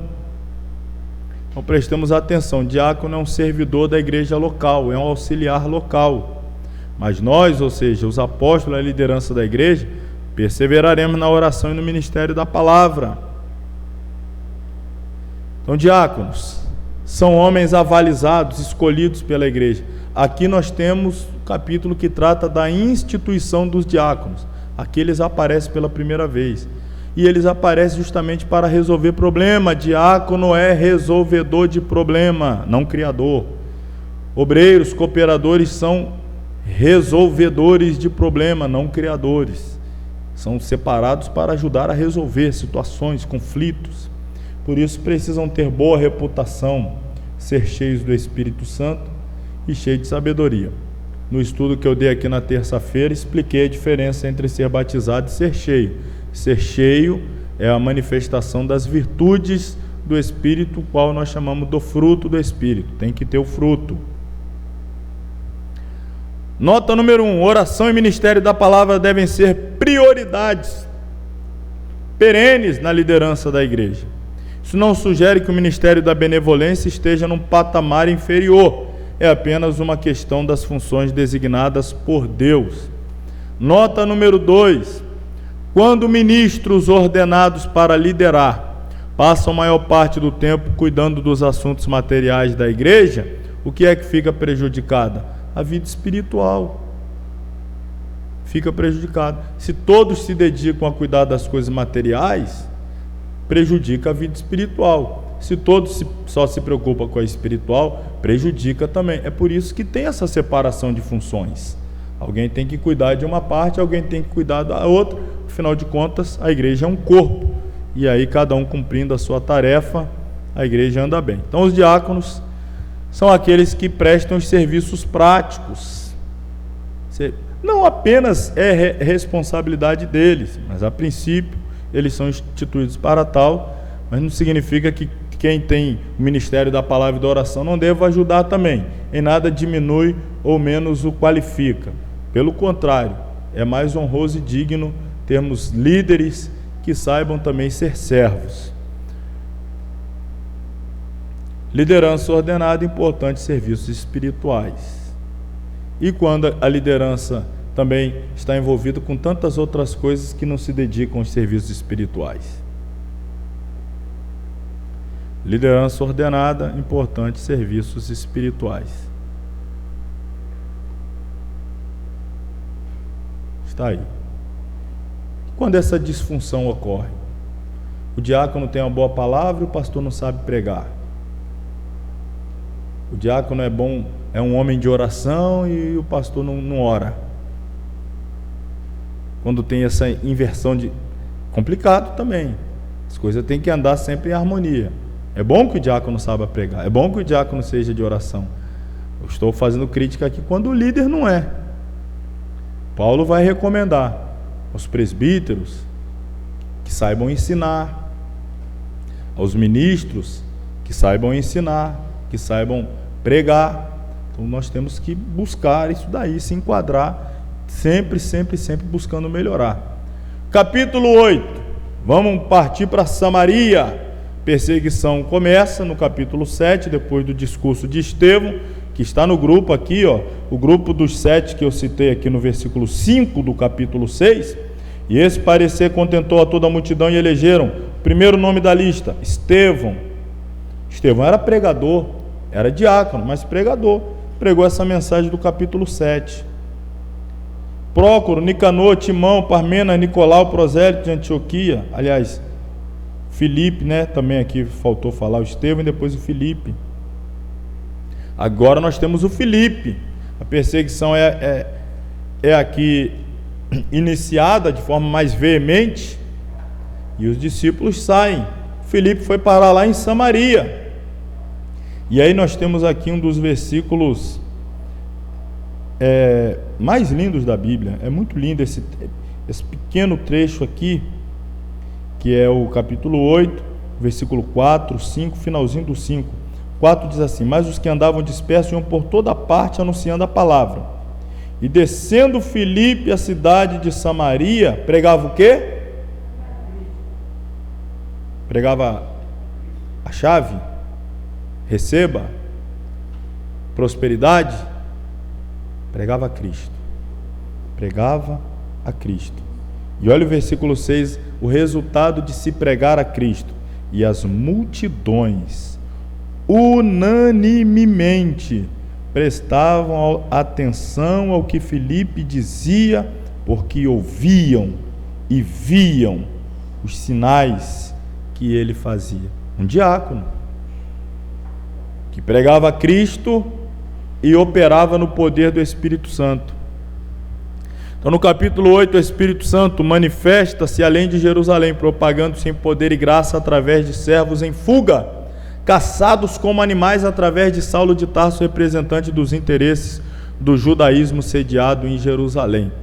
Então, nós estamos vendo aqui Filipe, Estevão, que eu já destaquei 2 vezes qual era a função que eles exerciam. Eles foram consagrados no capítulo de número 6 para serem o quê? Diáconos. Então o livro não pode ser Atos dos Apóstolos, nós temos diáconos aqui, ó, sendo usados, pregando, ganhando alma, dando testemunho, sendo martirizados, como foi Estevão, o primeiro mártir. Perseguir a igreja de Jesus é a mesma coisa que perseguir o próprio Senhor Jesus Cristo, uma vez que a igreja é o corpo do próprio Filho de Deus. Não foi isso que Jesus disse a Saulo de Tarso quando se encontrou com ele? Jesus apareceu e disse: Saulo, Saulo, por que persegue a minha igreja? Por que me persegue? Por que me persegue? Paulo estava perseguindo a igreja. Jesus apareceu e perguntou: por que me persegue? Porque perseguir a igreja é o mesmo que perseguir a Jesus, porque a igreja é o corpo de Jesus, é o corpo de Cristo. Nota número 1, ministério do diácono Filipe, bem como do diácono Estevão, mostram-nos que, de fato, o livro de Atos não apresenta apenas os atos dos apóstolos, mas sim os atos do Espírito Santo através da igreja. Nota de número 2, o fato de Filipe e Estevão não terem sido apóstolos não os impediu de terem ministérios miraculosos. Observação: milagres em si não trazem salvação, mas normalmente atraem as pessoas para a mensagem do Evangelho. Ou seja, o milagre não é um fim em si mesmo. O milagre pode ser um meio para se chegar ao fim, que é fazer as pessoas ouvirem a palavra e se converterem a Cristo. Fazer só campanha de milagre, vem, recebe milagre, vai embora, vem, recebe milagre, vai embora. O milagre pode ser o meio para atrair, mas o objetivo final não é o milagre, é as pessoas ouvirem a mensagem, aceitarem a Cristo e terem as suas vidas transformadas. Nota de número 3. Lemos em Atos 6. As multidões unanimemente prestavam atenção ao que Filipe dizia, porque ouviam e viam os sinais que ele fazia. E o 7. Os espíritos imundos saíam gritando em alta voz. Paralíticos e coxos eram curados. Este texto revela-nos que Filipe não era um diácono apenas cheio do Espírito Santo, mas detentor dos dons de cura, da palavra da sabedoria, da palavra da ciência, operação de maravilhas, além do discernimento de espírito. Tinha tudo isso. Porque se buscar, o Senhor dá. Se buscar, o Senhor dá. Isso acontece quando a igreja, ou melhor, quando a vida do diácono pertence à igreja de Jesus, literalmente ao corpo de Cristo, e nunca à denominação. Filipe era diácono da igreja do Senhor e não apenas de uma sigla religiosa. O que nós estamos vendo a partir de agora é o Saulo, fora do saleiro, saindo do saleiro de Jerusalém, pela perseguição sim, mas estão saindo, Judeia, Samaria, exatamente como o Senhor havia ordenado. E descendo Filipe à cidade de Samaria, lhes pregava a Cristo. A perseguição faz com a igreja aquilo que o vento faz com a semente, espalha e aumenta a colheita. A semente espalhada cai em vários lugares, lá na frente vai dar mais resultados. A perseguição espalha. Às vezes está muito fechado num lugar e tem que espalhar, e aí vai espalhando a semente da mensagem, e aí os frutos vão se espalhando também. Os cristãos em Jerusalém eram as sementes de Deus, e a perseguição foi usada por Deus para plantá-los em novo solo, a fim de que dessem frutos em outros lugares. Precisamos estar atentos. Às vezes acontece isso em um âmbito mais micro, às vezes mais macro, às vezes regional, às vezes nacional. Às vezes você está num lugar, muito tempo, confortável, tranquilo, cômodo, num lugar que eu digo, num lugar, numa empresa, no trabalho. Vou usar uma expressão muito popular aqui para todos entenderem. Já deu o que tinha que dar ali naquele lugar. Aí vem uma perseguição para você, saiu, perdeu o emprego, e agora? E aí daqui a pouco abriu porta em outro lugar. Agora vai começar tudo de novo. Aí lá você vai ganhar uma alma, vai plantar semente em outro, vai aconselhar alguém que o casamento está desestruturado, vai dar uma palavra para alguém que estava querendo tirar a vida. No que você está, já não tem mais o que dar. E aí uma perseguição, não tem mais como ficar aqui, está muito ruim, eu vou ter que pedir conta, vou ter que sair. Aí vai para outro. Às vezes é num bairro que você está morando, num lugar, às vezes é a igreja, sofreu uma situação, você vai para outro lugar. Temos que estar atento a saber, eu estou produzindo fruto? Deus quer que eu frutifique em outro lugar? Aonde eu estou, dá para fazer mais alguma coisa? Não tem mais nada o que fazer, já fiz tudo, já estou agora sendo um peso morto aqui nesse lugar. Não gero mais fruto, só gero problema. Tem que pensar sobre isso, a igreja precisa frutificar. Nota de número 4, para nós fecharmos aí esse grupo. Nos capítulos 1 a 7 de Atos, Jesus tem testemunhas em Jerusalém. Pedro é o principal instrumento do Espírito de Deus. No capítulo 8 de Atos, Jesus tem testemunhas em Judéia e Samaria. Filipe é o instrumento principal direcionado pelo Espírito do Senhor. Nos capítulos 9 a 28 de Atos, o Salvador tem testemunhas até às extremidades da terra. Paulo é o principal instrumento, é o apóstolo dos gentios. Então, do capítulo 9 ao 28, nós vemos essa virada. O perseguidor passa a ser perseguido, de um fariseu chamado Saulo a um apóstolo chamado Paulo. Nota: não houve mudança de nome de Saulo para Paulo. Às vezes acontece lá no Antigo Testamento mudanças de nome. Jacó teve o nome mudado para Israel. Abrão para Abraão, Sarai para Sara. Alguns nomes foram mudados. O próprio Josué se chamava antes Oséias, teve o nome mudado para Josué. Aqui não é um processo de mudança de nome. Paulo era cidadão hebreu e cidadão romano. Como cidadão hebreu, atendia pelo nome de Shaul. Saul. Você lembra do Saul? Saul era de que tribo? E o Saulo era de que tribo? Era uma homenagem ao primeiro rei de Israel, o nome dele. Era da mesma tribo, e era sempre comum que a mesma tribo repetisse o nome.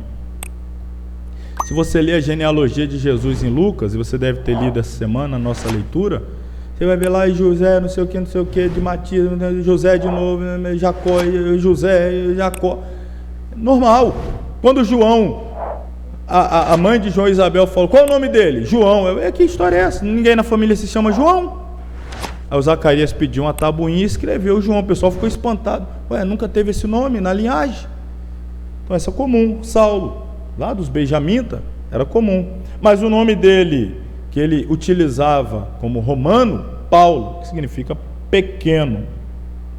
E aí ele adota esse nome porque ele vai exercer o seu ministério não entre judeus, mas entre gentios. E para ter melhor entrada, usou o seu nome gentílico, de Paulo. Capítulo 10, a conversão de Cornélio.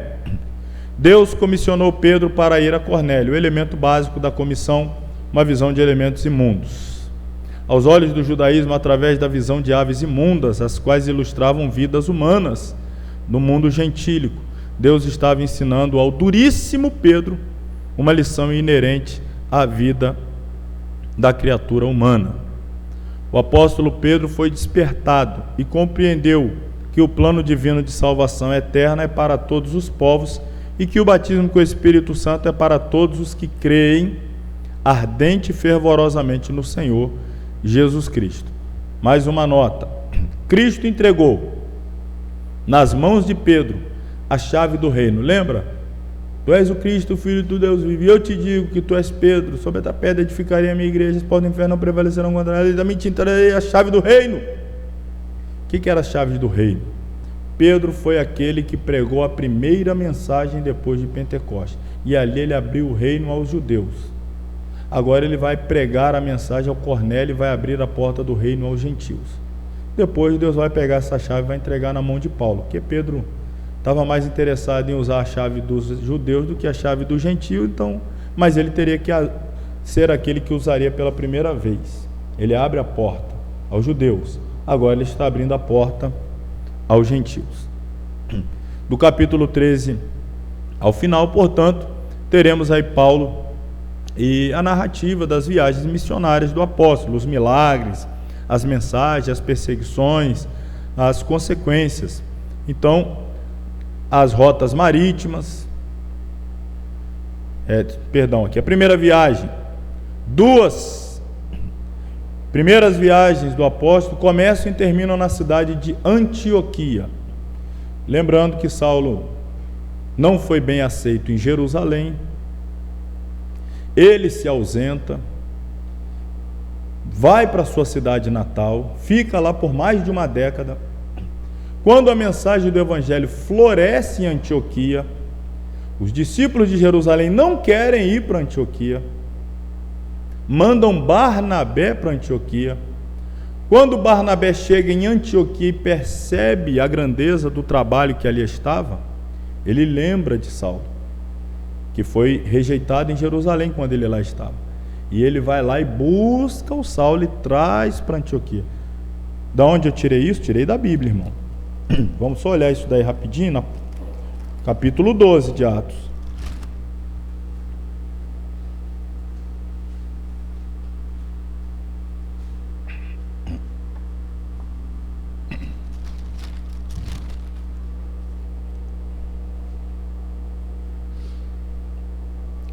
Perdão, 11 ainda, é o 11 ainda, o 19, capítulo 11, 19.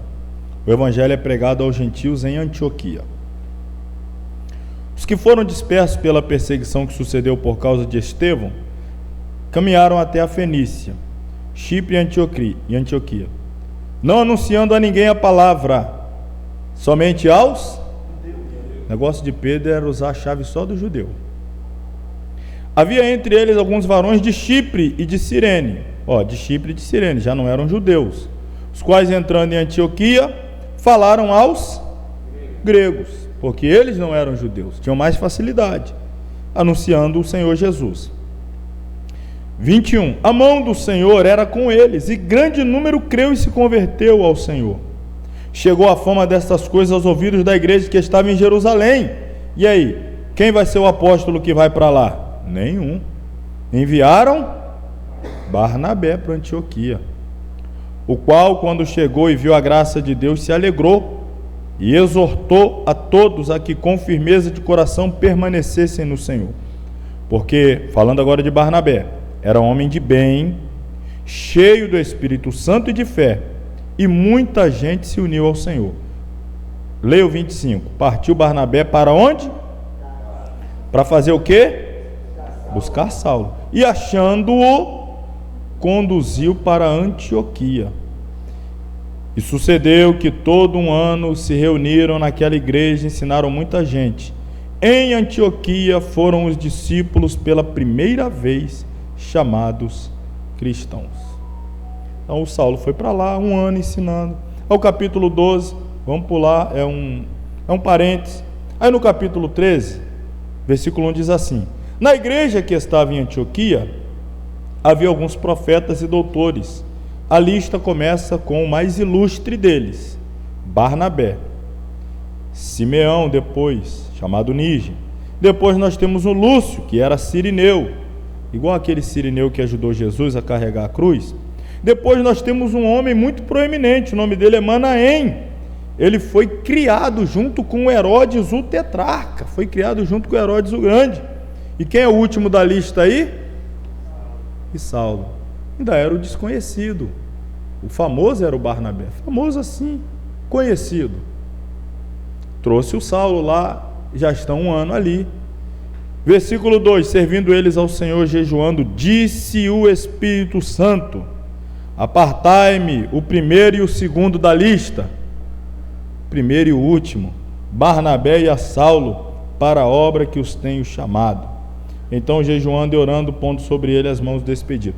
Então eles vão fazer a primeira viagem saindo de Antioquia, voltam para Antioquia. A segunda viagem começa em Antioquia, também termina em Antioquia. As primeiras viagens não saem de Jerusalém. Então nós temos lá onde está aquela seta lá, o final dessa seta, ali em cima Antioquia, aqui embaixo ali seria Jerusalém, lá em cima Antioquia. Eles navegam até Chipre, aquela ilhazinha branca ali no mar Mediterrâneo. A primeira viagem foi simples, saíram de Antioquia, navegaram até Chipre. Capítulos 13 e 14 de Atos. Então Barnabé, o nome Bar é filho, Bar, filho. Nabi é profeta. Barnabi, filho do profeta, ou filho do consolo. O profeta é aquele que exorta, edifica e consola. Então Barnabé é chamado às vezes de filho da consolação. Profeta, estruturado na palavra de Deus, homem cheio do Espírito Santo, fiel companheiro de Paulo na igreja em Antioquia. João Marcos, Yohanan Marcos, era o primo de Barnabé. Outro texto vai chamá-lo de sobrinho, e é o autor do livro do Evangelho segundo Marcos. O itinerário deles: saem de Antioquia da Síria, vão a Chipre, passam depois em Antioquia da Psídia, Icônio, Listra, Derbe, Antioquia da Síria. O retorno. Nota, a primeira viagem missionária, Paulo, segundo ele escreve lá em Romanos 15 e 20, recusou-se a edificar a igreja onde outros servos de Deus haviam evangelizado.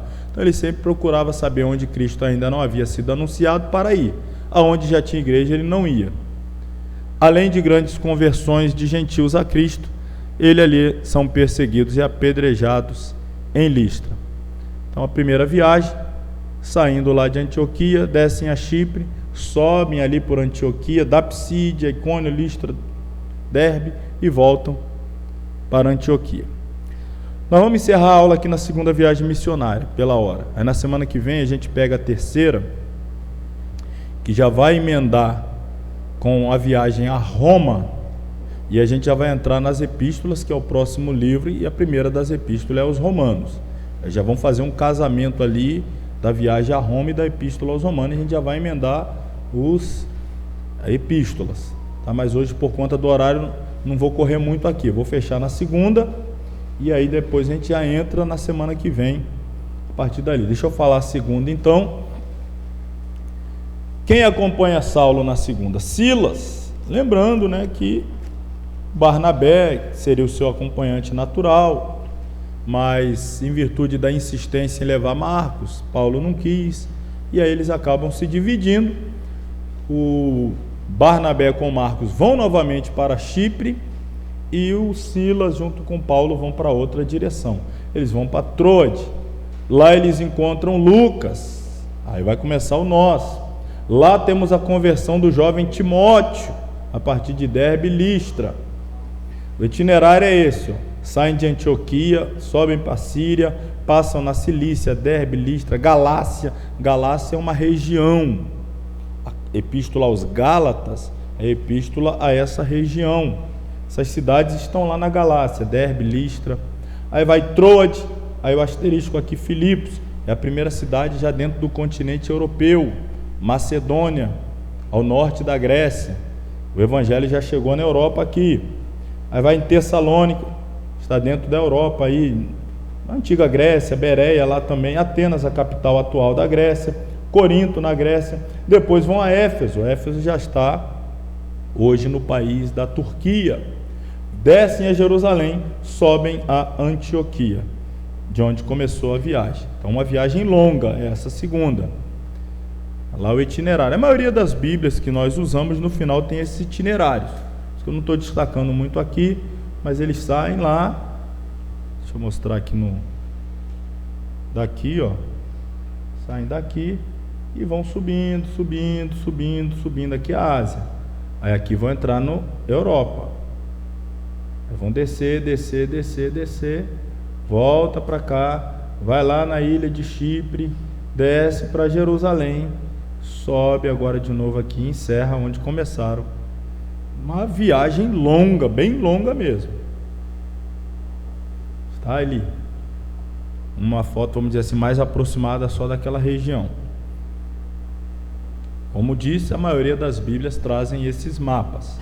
E aí, a partir do capítulo 18, temos a terceira viagem. Deixa eu só mostrar aqui. O itinerário é quase parecido. A única diferença é que eles gastam mais tempo na cidade de Éfeso, ficam ali uns 3 anos. Tem outros acompanhantes. O itinerário está aqui, é quase parecido: Antioquia, Galácia, Frígia. Aí vai a Éfeso, fica lá muito tempo.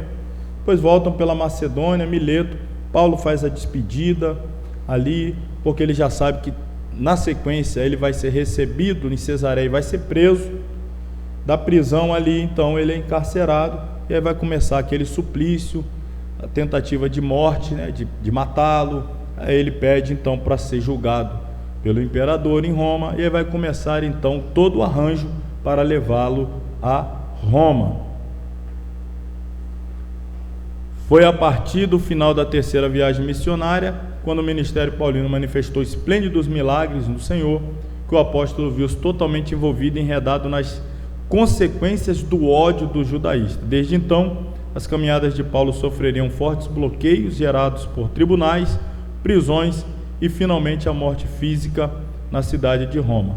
Foram 3 grandes prisões, e aí eu vou falar semana que vem a partir daqui, das prisões em Cesareia, Roma e a segunda prisão em Roma. Aí vamos seguir essas viagens aqui já das prisões até chegar em Roma e nós encerrarmos ali, já emendarmos com a epístola aos Romanos.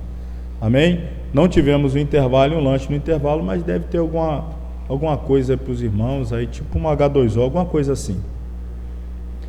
Se a fé de vocês for maior do que isso, pode ter mais coisa aí aguardando.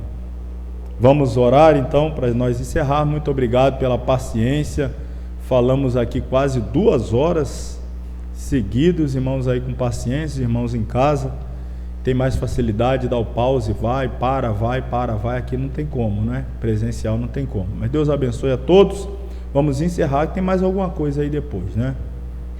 Santo Deus e Pai, nós te louvamos pelo encerramento desta aula, consequentemente, ó Pai, praticamente deste módulo, faltando muito pouco a concluí-lo.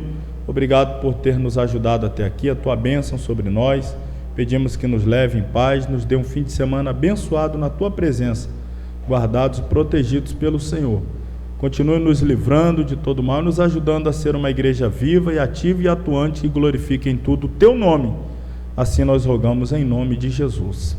Que o grande amor de Deus, a graça do Senhor Jesus, a comunhão do Espírito Santo, seja com todos que amam e aguardam a volta de Jesus, e digam todos, amém. Amém.